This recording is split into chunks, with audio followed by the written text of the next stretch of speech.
மாதா தொலைக்காட்சி அன்பு உள்ளங்கள் அனைவருக்கும் அன்பான வாழ்த்துகளும் வணக்கங்களும். கட்டளையிட விரும்புபவன் முதலில் பணிவதற்கு கற்றுக்கொள்ள வேண்டும் என்ற இந்த சிந்தனையுடன் இன்றைய வந்ததும் தந்ததும் நிகழ்ச்சி வாயிலாக உங்களை சந்திப்பதில் நான் பெருமகிழ்ச்சி அடைகின்றேன். அன்பர்களே, மாதா தொலைக்காட்சியில் பணியாற்றக்கூடிய உங்கள் ஒவ்வொருவருக்கும் மிகப்பெரிய உற்சாகத்தையும் உத்வேகத்தையும் நாள்தோறும் கொடுத்துக் கொண்டிருப்பது மாதா தொலைக்காட்சி நிகழ்ச்சிகள் குறித்தும் நிகழ்ச்சிகள் வாயிலாக நீங்கள் பெற்றுக்கொண்ட நன்மைகள் குறித்தும் நீங்கள் தொடர்ந்து எழுதி அனுப்பிக் கொண்டிருக்கும் உங்களுடைய கடித கருத்துக்களே ஆகும். அந்த வகையில் இந்த வாரமும் உங்களுடைய கடித கருத்துக்களை கலந்து ஆலோசித்து உங்களுடைய இணைந்து உரையாடுவதற்கு இன்று நம்முடைய நிகழ்ச்சிக்கு வருகிறதற்கும் நம்முடைய அன்பு அருத்தந்தை டேவிட் ஆரோக்கியம் அவர்களை உங்கள் அனைவரின் சார்பாக நிகழ்ச்சிக்கு அன்புடன் வரவேற்கின்றேன். வணக்கம் ஃபாதர். வணக்கம் ஜோஸ். எப்படி நல்லா இருக்கீங்களா? நல்லா இருக்கிற ஃபாதர். நீங்க எப்படி இருக்கிறீங்க ஃபாதர்? நீங்களாம் இருக்கும்போது நமக்கு என்ன கவலை? நல்லா இருக்கேன். கண்டிப்பா. அதே மாதிரி நீங்க இருக்கிறப்ப எங்களுக்கு என்ன கவலை? ஆஹா, அவர் இருக்கும்போது நமக்கு என்ன கவலை? நிச்சயமா ஃபாதர். சிறப்பான ஒரு நாள், மீண்டும் சந்திக்கிறதுல ரொம்ப மகிழ்ச்சி. இணையர் எங்களுடைய கடிதங்கள் எல்லாம் காத்திருக்கிறது. அதுக்கு முன்னாடி ஒரு சின்ன கேள்வியோடு எனக்கு தொடங்கலான்னு ஒரு கியூரியாசிட்டி ஃபாதர். ஏன்னா கடந்த வாரம் அலுவலகத்தில் நடந்த ஒரு நிகழ்வு, ஒரு மாலை வேளையில் நம்முடைய சர்வேயோடைய ரிப்போர்ட், நம்ம மாதா தொலைக்காட்சியின் 10 ஆண்டுகள் சர்வே வந்து லோயலா கல்லூரியோடு இணைந்து நம்ம எடுத்த அந்த சர்வேயோட ரிப்போர்ட் வந்து ஒரு மீட்டிங் போட்டு டிஸ்கஷன்லாம் நீங்கள் போயிட்டு இருந்துச்சு. அதை பற்றி ஒரு சில வார்த்தைகள் சொன்னீங்கன்னா. ஆக்சுவலாக ஏற்கனவே நம்ம மாதா டிவியுடைய பிறந்தநாள் சமயத்தில் அவங்க அந்த ரிப்போர்ட்டை பற்றி ஓரளவுக்கு ஒரு கண்டுபிடிப்புகளை பற்றி பேசினாங்க. ரிப்போர்ட் வந்து ரொம்ப, அதாவது மக்கள் மத்தியில் மாதா தொலைக்காட்சி ரொம்ப நல்லது ஒரு வரவேற்பு பெற்றிருக்கு. அது வந்து முக்கியமான விஷயம். அது நிகழ்ச்சிகள் எல்லாமே வந்து அவங்களுக்கு நல்ல பயனுள்ளதாக இருக்குது. நிறைய என்ன சொல்கிறது, நல்ல அதனுடைய தரமும் நல்ல உயர்ந்திருக்குது அப்படின்றது. மூணாவது வந்து இன்னும் இந்த குழந்தைகளுக்கு இளைஞர்களுக்கான நிகழ்ச்சிகளை வந்து இன்னும் அதிகப்படுத்தலாம் அப்படின்ற ஒரு காரியம்.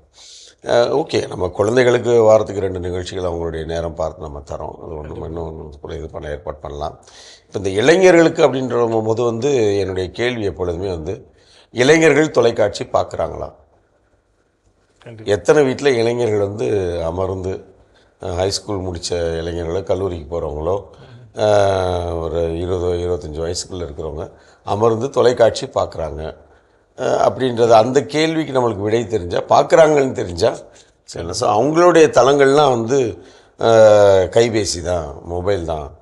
அப்போ அதன் வழியாக இப்போ நம்ம நிறைய விஷயங்கள் நம்ம வந்து கொண்டு வந்துட்டுருக்குறோம். இந்த நிகழ்ச்சிகளை வந்து அவங்களுக்கு பிடித்தாற் போல் முக்கியமான காரியங்களை வந்து நம்ம வந்து யூடியூப் கொண்டு போகிறோம். இது நம்ம இன்ஸ்டாகிராம் வழியாக போகிறோம். ஸோ அநேக காரியங்கள் அவங்க இருக்கக்கூடிய தளங்களை நம்ம வந்து சென்றடைகிறோம். இருந்தாலும் ஓகே, இன்னும் என்ன செய்யலாம், நிறைய காரியங்கள் நம்மளுக்கு மனதில் இருக்குது. நம்ம அதை குறித்து விவாதங்கள் பண்ணுறோம். இப்போ அதற்கு சரியான ஆட்களை நம்ம வந்து கண்டுபிடிக்கணும். அவங்க நம்மளோட ஒத்துழைக்கிறவங்களாக இருக்கணும். இப்போ நிகழ்ச்சிகளுக்கு வரவங்க எல்லாருமே வந்து நிறைய, இப்போ ஆக்சுவலாக மக்களுக்கு எது தெரிகிறதில்ல அப்படின்னு சொன்னால், ஒரு காரியத்தை நம்ம செய்யணும்னா யாருமே இலவசமாக யாரும் வரமாட்டாங்க. அவங்களுக்கு போக்குவரத்தாவது நம்ம கொடுக்கணும், ஒரு சின்ன ஒரு உதவித்தொகையாவது நம்ம வந்து கொடுக்கணும். அது ஒரு நிகழ்ச்சி 2 நிகழ்ச்சினா நம்ம வந்து, பட் வருடம் முழுக்கம் இந்த நிகழ்ச்சிகளை செய்கின்ற பொழுது, இப்போ ஒரு பேச்சரங்கமோ ஒரு பேச்சரங்கம் நம்ம நடத்தணும். இப்போ நம்ம அதை தொடர்ச்சியாக நம்ம அதை பண்ணோம்னா, அப்போ அதற்கான நபர்கள், ஒரு பேச்சரங்கத்திற்கு வந்து குறைஞ்சது ஒரு 30 பேர் 40 பேர் நமக்கு அவங்க அந்த அரங்கில் இருக்கணும்னு சொன்னால், அந்த 40 பேரை எப்படி செலக்ட் பண்ணுறது? அப்போ அந்த அவங்களை தேர்வு செய்வதற்கான ஒரு குழு இருக்கணும். அவங்க அந்தந்த இடங்கள்லேருந்து அவங்க அதற்கான நபர்களை தேர்ந்து கொண்டு வரணும். அவங்க அதை வழி நடத்துகிறவர் கூட வந்து ஒரு குழு இருக்கணும். எதை குறித்து பேசணும்னு சொல்லிட்டு அதை வந்து முறைப்படுத்தணும். அப்போ ஒவ்வொன்றுக்கும் ஒரு பெரிய தயாரிப்பு இருக்குது. அப்போது ஒரு நிகழ்ச்சியை நம்ம தயார் செய்யணும் அப்படின்னு சொன்னால் கொஞ்சம் பல லட்சங்கள் நமக்கு வந்து செலவாகும். ஏன்னா அவங்களுக்கெல்லாம் நம்ம வந்து போக்குவரத்து இருக்குது. அப்போ 40 பேர் பல இடங்கள் வந்து வர வைக்கணும்னா அவங்களுக்கு போக்குவரத்து கொடுக்கணும், சாப்பாடு போடணும். அப்போ இது வந்து சும்மா நம்ம பங்கு பேரவை கூட்டம் போடுற மாதிரியோ, அன்பிய கூட்டம் போடுறது மாதிரியோ, இல்லை பக்த சபைகள் கூட்டம் போடுறது மாதிரி வந்து பண்ண முடியாது. நிச்சயமாக. அப்போ ஒரு நிகழ்ச்சி பண்ணுறோம், 2 நிகழ்ச்சி பண்ணுறோம் அப்படின்னா அவங்க எளிதாக வர வச்சிடலாம். வருடம் முழுக்க பண்ணணும், இப்போ மற்ற வியாபார தொலைக்காட்சியில் பண்ணுறோன்னா அதுக்கேற்றாப்புல அவங்க செலவு பண்ணுறாங்க. பட் முடியாததுன்னு ஒன்றும் கிடையாது.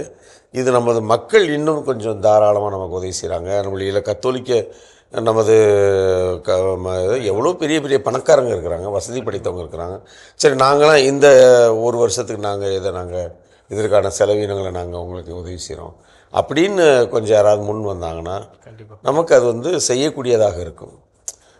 அப்போ நமக்கு வரக்கூடிய இந்த நன்கொடைகளை வைத்து நம்ம வந்து தொலைக்காட்சி நடத்துவதும் அதற்கான காரியங்கள் அடிப்படையான காரியங்களை செய்வதும் கொஞ்சம் இன்னும் நல்லா செய்வதற்கான காரியங்களை நாம் பார்க்குறோம். அதுவே நம்ம ஏற்கனவே பல தடவை நம்ம மக்கள் சொல்லியிருக்கோம். வர மாதத்திற்கு நமக்கு 50 லட்சம் 60 லட்சம் நமக்கு வந்து செலவாகிடுது. இப்போ வந்து நம்மளுக்கு இது எலக்ட்ரிசிட்டி பில்லு மட்டுமே 2 மாதத்துக்கு ஒரு தடவை 5.5 லட்சம் வருது. அப்போது இதையெல்லாம் நம்ம எவ்வாறு கருத்துக்கள் நன்றாக இருக்கிறது, ஆசையாக இருக்கிறது, செய்ய வேண்டும் என்ற ஆர்வம் அதிகமாக இருக்கிறது. அதற்கான வழி இப்போ நம்ம வீட்டில் இப்போ ஒரு குடும்பத்தில் அப்பா அம்மா 2 பிள்ளைங்க இல்லைங்களா, இந்த எனக்கு இந்த அடுத்த இதுக்கு மாதத்துக்கு வந்து இப்போ மே மாதம் வருது, எங்களை எல்லோரும் வந்து ஒரு 3 நாள் ஊட்டிக்கு கூப்பிட்டு போங்க, கொடைக்கானல் கூப்பிட்டு போங்க அப்படின்னு குழந்தைங்க கேட்குறாங்க. அப்போ வீட்டுக்கார அம்மாவும் சொல்லுது, என்னங்க வீட்டிலே இருக்குது பிள்ளைங்க. அவருடைய மாத வருமானம் வந்து ஒரு 20,000 ரூபா அப்படின்னு வச்சுக்கோம். 20,000 ரூபா மாதம், ஒரு 25,000 ரூபா சம்பளம் வாங்குறாரு. அதில் வந்து கடன் கட்டுறாரு, சாப்பாடு, சொந்த வீடாக இருந்தால் பிரச்சனை இல்லை, வாடகை வீடாக இருந்தால் யோசித்து இவ்வளவு காரியங்களும் செய்து இப்போ அவங்க வந்து ஊட்டிக்கு ஒரு 4 பேர் போகணும்னா பேருந்து செலவு என்னாச்சு, இல்லை ட்ரெயினில் போயிட்டு வர செலவு என்னாச்சு, அங்கே சுற்றி பார்க்குற செலவு என்னாச்சு, 2 நாள் அங்கே தங்குற செலவு, சாப்பாடு எல்லாம் கூட்டி கழித்து பார்த்தோம்னா ஒரு 20,000 ரூபா தேவைப்படுதுன்னா அவர் எப்படி அதை அவர் பிள்ளைங்களுக்கு ஆசை, இவருக்கும் ஆசை என் பிள்ளைங்களை கூப்பிட்டு போகணும்னு சொல்லிட்டு அதை எப்படி வந்து 1-2 வருஷமாக வந்து மாதம் 1000 2000 ஏதோ ஒரு சேமிப்பில் ஏதாவது வச்சுருந்தா ரைட்டு. அப்போது இவ்வளோ அதை ஒரு காரியத்தை குடும்பத்துக்குள்ளே அதை எக்ஸிக்யூட் பண்ணணும். எனக்கு ஆசை, பிள்ளைகளுக்கு ஆசை, மனைவிக்கு ஆசை, எல்லாருக்கும் ஆசை. பட் தோசையை வந்து வாங்கிறதுக்கு ஆசை இருந்தால் தோசை சாப்பிட ஆசை, கையில் காசு வேணுமே. அப்போ இதை தான் இந்த மாதிரி வந்து கொஞ்சம் யோசித்தார்கள் என்றால், எல்லாருமே யோசித்தோம்னா அது இன்னும் நல்லா செய்யலாம். செய்யுங்க என்று சொல்வதற்கு முன்னால் இதற்கான வழிவகைகளையும், ஏன்னா நம்ம பல முறை பல இடங்களில் எல்லா பக்கமும் நம்ம வந்து சொல்கிறோம், இது இருக்குது, வருது, செய்கிறோம், டெவலப் பண்ணுறோம், போயிட்டே ஒவ்வொரு காரியம். அப்போ இன்னும் அதிகம் செய்யணும், இன்னும் இதை செய்யணும், அதை செய்யணும். அப்போ இதில் வந்து இன்னும் பங்கெடுப்பு, மக்களுடைய பங்கெடுப்பு இருக்க இன்னும் நல்ல வசதியாக இருக்கிறவங்க ஒவ்வொரு ஊர்லேயும் நிறைய பேர் இருக்கிறாங்க. ஒவ்வொரு பெரிய பெரிய நகரங்களில் வந்து பார்த்திங்கன்னா பல்வேறு தொழில்கள் செய்கின்றவர்கள் ஓரளவுக்கு இருக்கிறாங்க. நம்மளுக்கு வந்து அப்போது அவர்கள் ஒவ்வொருத்தரும் முன் வந்து எல்லாருமே மாத தொலைக்காட்சியை பற்றி தெரியும், பார்க்கிறார்கள். இல்லை இந்த துறவர சேவைகள்லாம் பார்க்குறாங்க. சரி, ஒரு வருடத்திற்கு நாம் இதை எங்களால் இத்தனை செய்வோம் என்ற ஒரு முன்னெடுப்பு இருந்தால் கண்டிப்பாக எளிதாக. நிச்சயமாக கண்டிப்பாக அந்த சர்வே ரிப்போர்ட் இன்னும் டீட்டெயிலாக ஒரு புத்தக வடிவில் வெளிவர காத்து கண்டிப்பாக அது நம்முடைய நிச்சயமாக அன்பர்கள் கைகளில் தவழும் போதோ இல்லை அதை குறித்த தகவல்கள் தெரியும் போது நிச்சயமாக அடுத்து இன்னும் என்ன செய்வது அப்படின்னு சொல்லி கண்டிப்பாக நம்முடைய அன்பர்கள் நிச்சயமாக நம்மளை கைவிட மாட்டாங்க. இறைவனும் நம்ம நிச்சயமாக வழிநடத்துவார். ஸோ அந்த மகிழ்ச்சியோடு அப்படி இன்னைக்கான கடிதங்களுக்குள்ளே வருவப்பட. ஸோ முதல் கடிதம் என்னென்னா, இமெயிலில் வந்த ஒரு கடிதம். நான்சி அப்படிங்கிறவங்க எழுதியிருக்கிறாங்க. பட் எங்கள் ஊர் அப்படின்னு அவங்க போடலை. Dear team, praise be to our God and hail our holy dearest mother. Thank you for the wonderful programs that you have been telecasting. It has been a blessing to many around the world. I would like to share a testimony that happened in our family when one of the adoration was telecasted. Dating to year 2021, I lost my father. Our entire family was devastated as he was not prone to long illness and it was a sudden demise. The Lord upheld us in his arms with consolation and comfort. We were in India those days. We used to watch Mother TV Adoration at 11 a.m. I am not sure the date when this incident happened. When we watching the program on such a day, and myself, daughter and my mother, we fell prostrated on the floor in adoration when a deadly serpent entered our home. All our eyes were closed. We didn't realize that this was happening. As said in Psalm 91, you shall trample on deadly and poisonous snakes. The Eucharist protection were on us.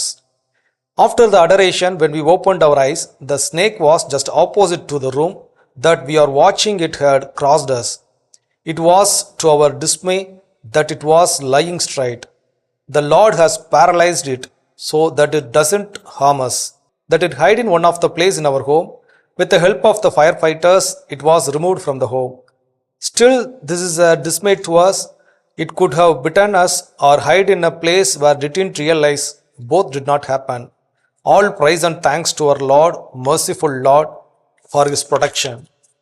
Please convey to our fathers who conduct the adoration, and you can say it as a testimony during the adoration. If any information further is required, please would be happy to help.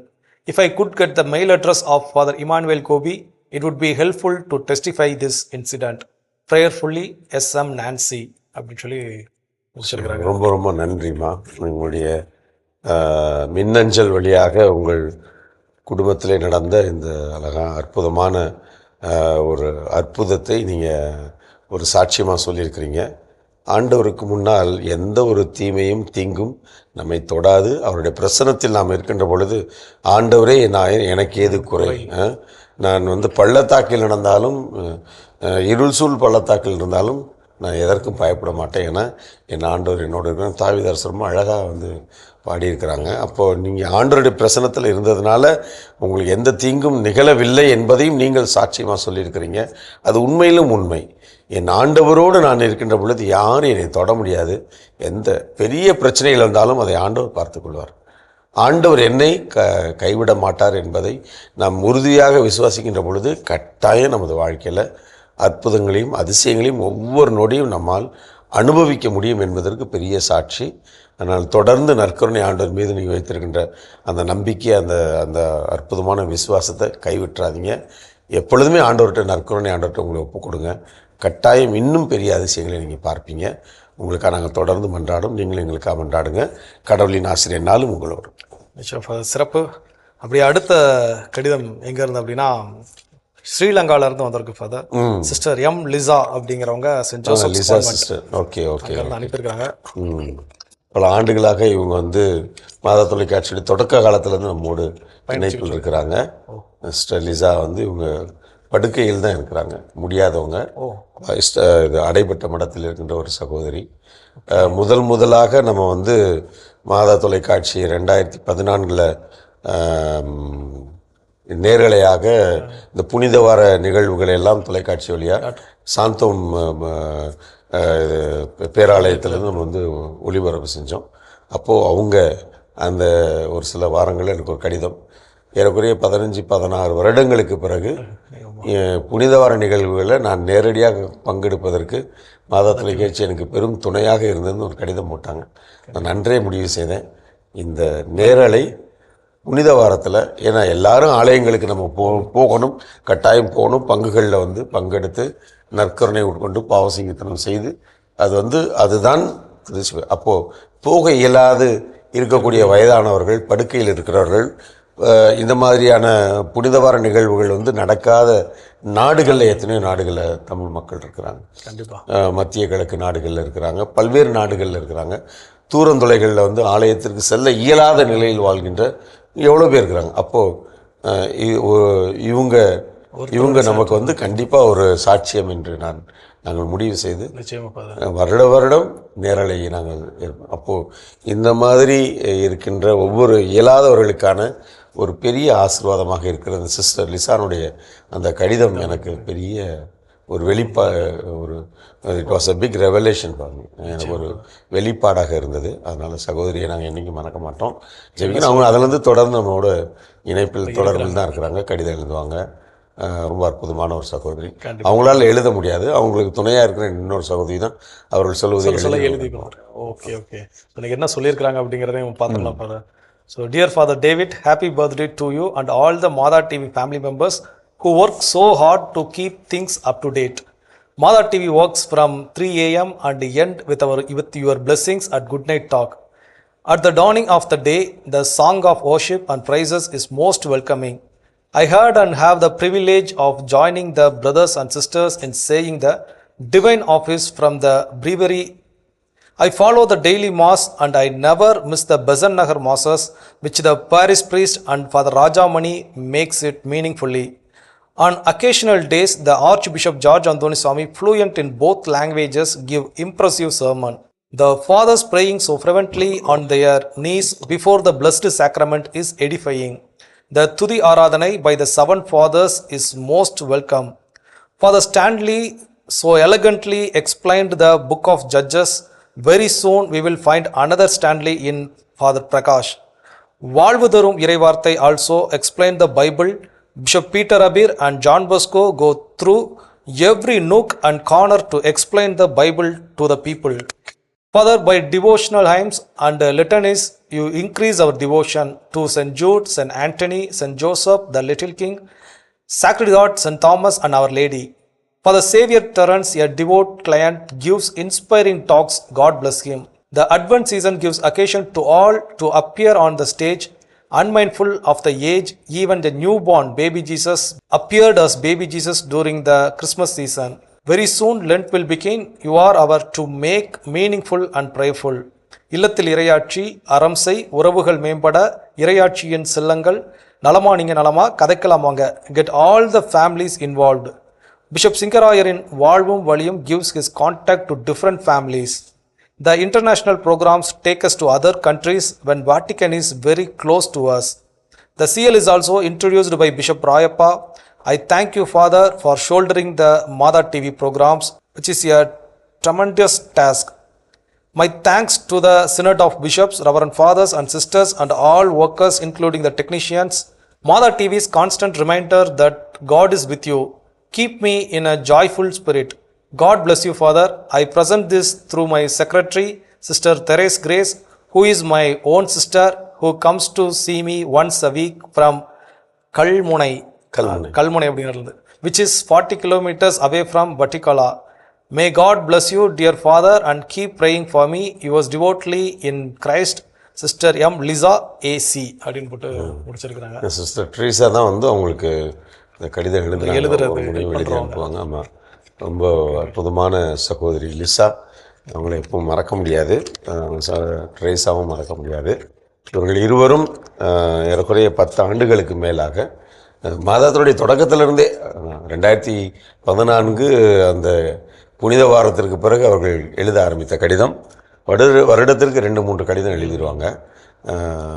பர்டிகுலரில் அங்கே அவங்க இருக்கிறாங்க. அதுக்கு கல்முனைன்றது வட்டிகளா பக்கத்தில் ஒரு சின்ன ஊர். அதனால் ரொம்ப ரொம்ப நன்றி சகோதரி. உங்களுக்கு அழகான அந்த சிஸ்டர் ட்ரேஸோட அழகான கையெழுத்து. அவங்க கூட அவங்கள கவனிச்சுக்கிறவங்களும் அப்பப்போ அவங்களும் எழுதுவாங்க இவங்க கூட இருந்து. அதனால் மிக்க மிக்க நன்றி. தொடர்ந்து உங்களுக்காக நாங்கள் மன்றாடுறோம். நீங்கள் வந்து எங்களுக்காக வந்து உங்களுடைய ஜெபங்களில் மாதா தொலைக்காட்சிக்காக, அதனுடைய பணிகளுக்காக, பணியாளர்களுக்காக, உபகாரிகளுக்காக, ஜெப வீரர்களுக்காக நீங்கள் மறக்காமல் தொடர்ந்து எங்களுக்காக மன்றாடுங்க. உங்களுடைய ஜெபம் வல்லமை வாய்ந்தது, வலிமை வாய்ந்தது, எங்களுக்கு உண்மையிலே ஆசீர்வாதத்தை பெற்றுக் கொடுக்கிறது. அதனால் நாங்களும் உங்களுக்காக தொடர்ந்து பணி செய்கிறோம், ஜெபிக்கிறோம். கடவுளின் ஆசிரியர்னாலும் உங்களோடு. So thank you sister. அப்படியே அடுத்த கடிதம். ஸோ அடுத்த கடிதம் எங்கன்னா மதுரை, உங்கள் ஊர்லேருந்து வந்திருக்கு ஃபாதர். கடிதம் வேண்டப்பட்டவர், வெயிட்டான கவராக இருக்குது. ஆமாம் ஃபாதர். கடிதம் எழுதினவரும் உங்களுக்கு ரொம்ப ரொம்ப வேண்டப்பட்டவர், உங்களுடைய தலைமை ஆசிரியர் திரு ஹென்ரி டி அல்மைடா. வந்ததும் தந்ததும் அப்படின்னு போட்டு டைப் பண்ணி அவங்க இன்னைக்கு அந்த அளவு அனுப்பியிருக்கிறாங்க. 13/2/2024 அன்று அருள்முனைவர் டேவிட் ஆரோக்கியம் அவர்கள் திருச்சியில் மாதா தொலைக்காட்சியின் 10ஆம் ஆண்டு நிறைவு விழாவில் பேசும்போது, மாதா தொலைக்காட்சியை தொடங்குவதற்காக திருப்பலி மற்றும் ஜெபமாலை ஜெபித்தோம். இஸ்ரோ ஸ்ரீதர் சொன்னார், குறைந்தது 2 மாதங்கள் ஆகும், ஆனால் உங்களுக்கு 2 நாட்களில் அனுமதி வழங்கப்பட்டுள்ளது என்று. கடவுளால் இயலாதது எதுவும் இல்லை என்கிற இறைவார்த்தையை இறை நம்பிக்கையோடு கூடிய இடைவிடாத ஜபத்திற்கு கிடைத்த வெற்றி என்றார்கள். இந்த ஃபெய்த் ஷேரிங், விசுவாச பகிர்வு, கடவுள் மீதுள்ள எனது விசுவாசம் மற்றும் நம்பிக்கையை அதிகப்படுத்தியது. மனமாற வாழ்த்தி வணங்கி நன்றி கூறுகிறேன். கடந்த 10 ஆண்டுகளாக மாதம் பல லட்சம் நிதி திரட்டி செலவு செய்து மாதா தொலைக்காட்சியை வெற்றிகரமாக நடத்தி வந்துள்ள தங்களை பாராட்டி வாழ்த்தி வணங்கி நன்றி கூறுகிறேன். மாதா தொலைக்காட்சியில் உலகில் உள்ள கத்தோலிக்க கிறிஸ்தவ மக்களின் தொலைக்காட்சி. எனவே what is permanency of Mata TV என்று கேட்ட மேதகு ஆயர் அவர்களின் கேள்விக்கு பதில், உலகெங்கும் சென்று படைப்பிற்கெல்லாம் நற்செய்தியை பறைசாற்றுங்கள் என்ற இயேசு கிறிஸ்துவின் பணியை நீங்கள் செய்வதால் அவரது ஆட்சிக்கு முடிவே இராது என்ற இறைவாக்குக்கு ஏற்ப தாங்கள் மனச்சோர்வுடன் இருந்தபோது தங்களை ஊக்கப்படுத்தி உற்சாகப்படுத்திய மேதகு ஆயர் அந்தோனி டிவோட்டா அவர்களை மனமாற பாராட்டி நன்றி கூறுகிறேன். இறைவன் அவர்கள் வழியாக தங்களை புதிய உத்வேகத்துடன் செயல்பட்டு 1 மாதத்திற்குள் மத்திய மாநில அரசுகளின் அனுமதிகளை பெற்ற தங்களது விடாமுயற்சி பாராட்டிற்குரியதே. அதற்காக தங்களை வாழ்த்தி வணங்கி தங்களுக்கு நன்றி கூறுகிறேன். தங்களது தலைமையில் மாதா தொலைக்காட்சியில் தங்களுடன் இணைந்து இறைப்பணியாற்றும் குருக்கள், கன்னியர், பொதுநிலையினர் ஆகிய அனைவருக்கும் நன்றியும் பாராட்டும் வாழ்த்தும் வணக்கமும். இவர்கள் திட்டமிடும் செயலும் மனிதரிடமிருந்து வந்தவை என்றால் அவை ஒளிந்து போகும். அவை கடவுளை சார்ந்தவை என்றால் நீங்கள் அவற்றை ஒழிக்க முடியாது. நீங்கள் கடவுளோடு போரிடுபவர்கள் ஆவீர்கள் என்று யூதகுரு கமாலியேல் திருத்துதர்களை பற்றி கூறினார். மாதா தொலைக்காட்சி உலகெங்கும் சென்று படைப்பிற்கெல்லாம் நற்செய்தியை அறிவியுங்கள் என்ற உயிர்த்த இயேசுவின் நற்செய்தி பணியை செய்கிறீர்கள். அதனால் இயேசு கிறிஸ்து, நான் உங்களுக்கு கட்டளையிட்ட யாவையும் அவர்களும் கடைபிடிக்கும்படி கற்பியுங்கள். இதோ உலக முடிவும் வரை என்னாலும் நான் உங்களோடு இருக்கின்றேன் என்கிறார். ஆகவே மாதா தொலைக்காட்சி இயேசுவின் நற்செய்தி பணியை செய்து வருவதால் அதற்கு முடிவே இராது. ஏற்ற காலத்தில் இறைவன் தங்கள் மூலம் இந்த இறைப்பணியை மனிதகுல மீட்பிற்காக செய்கிறார். அன்புள்ள அருட்தந்தை அருள்முனைவர் டேவிட் ஆரோக்கியம் அவர்களுக்கும் அவர்களுடன் நற்செய்தி பணியாற்றும் குருக்கள், கன்னியர், பொதுநிலையினருக்கும் என் மனமார்ந்த வாழ்த்தும் வணக்கமும் பாராட்டும் நன்றியும். கிறிஸ்துவில் அன்புள்ள doctor H.K. Henry D Almeida. ரொம்ப ரொம்ப நன்றி சார். அப்பப்போ அவர் ஃபோன்லேயும் கூப்பிட்டு நம்மளுக்கு பேசுவார். அவர் ஒரு அற்புதமான ஒரு நல்ல மனிதர். ரொம்ப கடவுள் பக்தி, கடவுள் பயம், மற்றவர்கள் மீது மரியாதை. நான் படித்த காலத்தில் அப்போயே பார்த்திங்கன்னா எல்லார்ட்டையும் ரொம்ப மரியாதையாக, ரொம்ப தாழ்ச்சியாக, எளிமையான ஒரு நல்ல மனிதர். அதனால் அவருடைய நீங்கள் எழுதிய ஒவ்வொரு காரியமும் எவ்வளவுக்கு நீங்கள் மாதா தொலைக்காட்சியை, அதில் இருக்கின்ற நிகழ்ச்சிகளை, அதில் பணி செய்கின்ற எங்களை எல்லாரையும் நீங்கள் அன்பு செய்கின்றது உங்களது எழுத்துக்களிலே மிக அதிகமாக புலப்படுகிறது. அதே நேரத்தில் நமக்கு கடவுளை நாம் நம்பி கடவுளுடைய காரியம் என்று அதனை உணர்ந்து நாம் செய்கின்ற எந்த காரியத்தையும் கடவுள் கைவிட மாட்டார். ஏன்னா அவருடைய ஊழியரை அவர் கைவிட்டால் அப்புறம் அந்த ஊழியருக்கு என்ன மரியாதை இல்லை, முடியாது இல்லையா? அப்படி ஒரு சம்பவம் ஒன்று கிடையாது, வாய்ப்பே இல்லை. அந்த அளவுக்கு கடவுள் நாம் அவரை விட்டு விலகி இருக்கின்ற பொழுதே நம்மை தேடி வருகின்ற ஆண்டவர், நாம் அவரோடு இருக்கின்ற பொழுது அவர் எப்படி நம்மை விட்டு விலகி போவார்? அது வாய்ப்பே இல்லை. அது யோசிக்கவே முடியாது. அதுதான் கடவுளின் அன்பு, அதுதான் அவருடைய பராமரிப்பு. இதை ஒவ்வொரு நொடியும் உணர்ந்து வழிநடத்தி கொண்டிருப்பது தான் மாதா தொலைக்காட்சியுடைய பணி. ஒவ்வொரு நொடியும் இதை உணர்ந்து கொண்டே இதை செய்கிறது மாதா தொலைக்காட்சி தன்னுடைய பணியை.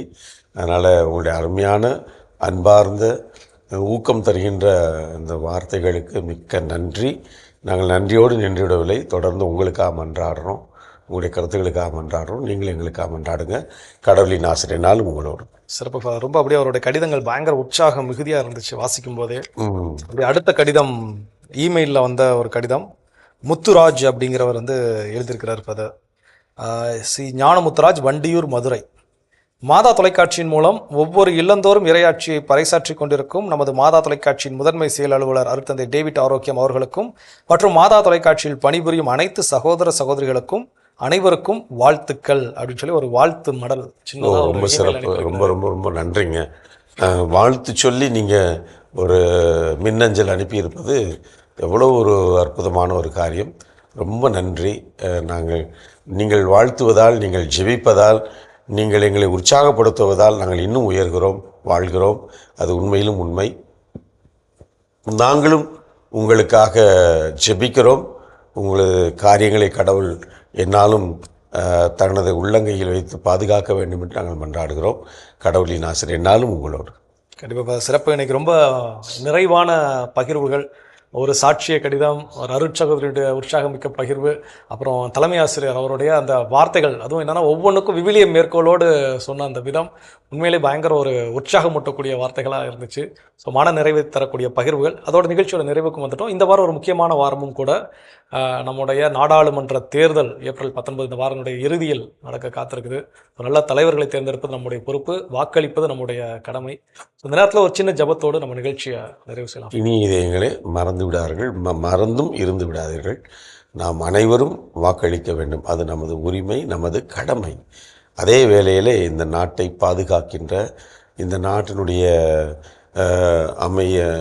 எல்லா விதமான அமைப்பையும், எல்லா விதமான இந்த நாட்டிற்கென்று இருக்கக்கூடிய அந்த சிறப்பு அம்சங்களை, பல்வேறு மொழிகள், பல்வேறு இனங்கள், பல்வேறு மதங்கள், பல்வேறு கலாச்சாரங்கள் என்று இருக்கக்கூடிய பிணைந்து இருக்கக்கூடிய இந்த பெரிய அழகான அற்புதமான இந்த நாடு எப்பொழுதுமே அதனுடைய அதே பணியிலே இருந்து அதனை வழிநடத்தக்கூடிய செல்கின்ற விதத்திலே மக்களை உற்சாகப்படுத்துகின்ற நல்ல தலைவர்களை நாம் அடையாளம் கண்டு அவர்களை நாம் தேர்ந்தெடுப்பது நமது கடமை என்பதை நாம் உணர்வோம். அதற்காக நாம் ஜெபிப்போம். இந்த நாட்களிலே ஆண்டவருடைய ஆற்றல் அனைவருக்கும் இருக்க வேண்டும். எல்லாரும் அந்த எண்ணங்களோடு இந்த வாக்களிக்க வேண்டும் என்று சொல்லி இந்த நாட்களிலே நாம் அனைவரும் ஜெபிக்க வேண்டும் என்பதும் நமது கடமை என்பதை நாம் மறந்துவிடக்கூடாது. இந்த நேரத்தில் மாதா தொலைக்காட்சி அதனை பணிகளுக்காக மன்றாடுங்கள். உங்களது பங்களிப்பை நீங்கள் செய்து இதனை தாங்கிக் கொள்ளுங்கள் என்று உங்களை அன்போடு வேண்டுகிறேன். கண்களை மூடி ஜெபிப்போம்.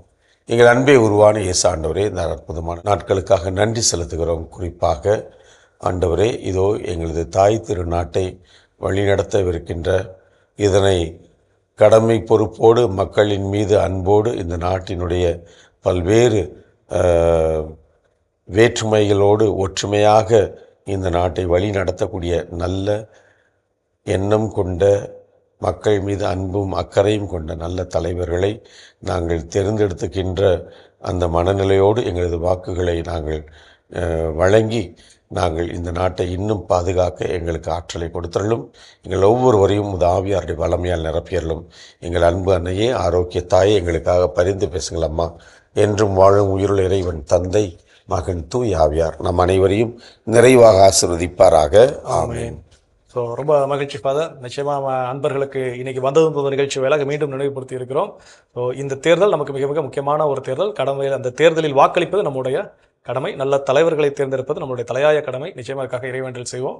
ஸோ ரொம்ப மகிழ்ச்சி ஃபாதர். இனிய நீங்கள் ஒவ்வொருவரின் சார்பாக உங்களுக்கும் மனமார்ந்த நன்றி ஃபாதர். நன்றி ஜோஸ், நன்றி. அன்பர்களே, இன்றைய இனிய இதயங்களின் பகிர்வுகளை நாம் கேட்டோம். இதுபோல மாதா தொலைக்காட்சி நிகழ்ச்சிகள் குறித்தும் நிகழ்ச்சிகள் வாயிலாக நீங்கள் பெற்றுக்கொண்ட நன்மைகள் குறித்தும் தொடர்ந்து எங்களுக்கு எழுதி அனுப்ப மறவாதீர்கள். நீங்கள் எழுதி அனுப்ப வேண்டிய மின்னஞ்சல் முகவரி info@madatv.in மற்றும் நீங்கள் எழுதி அனுப்ப வேண்டிய தபால் முகவரி வந்ததும் தந்ததும் மாதா தொலைக்காட்சி, எண் 180 லஸ்கோவில் சாலை, மயிலாப்பூர், சென்னை 6,04,000. அன்பர்களே, உங்களுடைய கடிதங்கள் தந்த மிகப்பெரிய உற்சாகத்துடனும் மகிழ்ச்சியுடனும் உங்களிடமிருந்து விடைபெறும் நாங்கள் மரியன் மைந்தன் தமிழ்ஜோ மற்றும் அன்பு தந்தை டேவிட் ஆரோக்கியம் அவர்கள். இயேசுவுக்கே புகழ், இயேசுவுக்கே நன்றி, மரியே வாழ்க.